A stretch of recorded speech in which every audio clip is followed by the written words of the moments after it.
गलातियों की किताब अध्याय 1:7 से। परंतु वह दूसरा सुसमाचार है ही नहीं, पर बात यह है कि कितने ऐसे हैं जो तुम्हें घबरा देते हैं और मसीह के सुसमाचार को बिगाड़ना चाहते हैं। परंतु यदि हम या स्वर्ग से कोई दूत भी उस सुसमाचार को छोड़ जो हमने तुमको सुनाया है, कोई और सुसमाचार तुम्हें सुनाए तो शापित हो।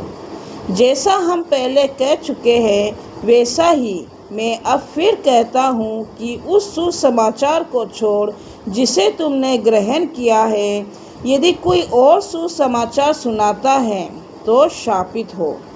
अब मैं क्या मनुष्यों को मानता हूँ या परमेश्वर को? क्या मैं मनुष्यों को प्रसन्न करना चाहता हूँ? यदि मैं अब तक मनुष्य को ही प्रसन्न करता रहता तो मसीह का दास ना होता। जी हाँ, परमेश्वर का वचन यहाँ पे क्या समझाना चाहता है कि यदि हमें कोई और ही प्रकार का सुसमाचार सुनाए, अर्थात इस अंतिम समय में एडजस्टमेंट वाला सुसमाचार खूब सुनने को आएगा, जो हमें क्या करते हैं, घबरा देते हैं।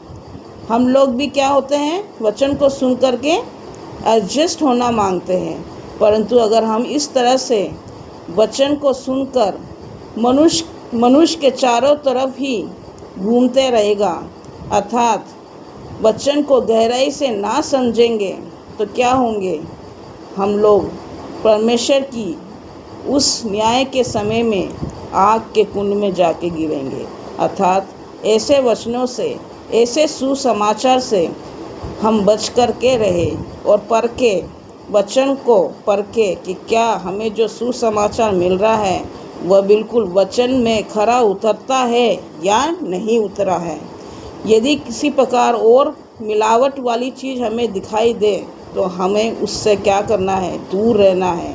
क्योंकि वचन कहता है कि और सुसमाचार सुनाता है तो शापित हो। कौन है यहाँ पे शापित? सुसमाचार सुनने वाला और सुसमाचार को सुनाने वाला, दोनों ही शापित है। अर्थात ये एक बहुत गहरा वचन है जो कि अभी अंतिम समय में भी बहुत सुनने को आ रहा है। तो हम अपने आप को परख के वचन के गहराई में जाए, वचन के अनुसार चले। भले ही आशीष कम मिले, कोई बात नहीं, पर वचन में हमें क्या करना है, खरा उतरना है। वो नहीं तो मनुष्य के चारों ओर घूमेगा और परमेश्वर के उस न्याय के समय में जब प्रभु हमें अनंत जीवन देना चाहेगा, उससे हम क्या हो जाएंगे?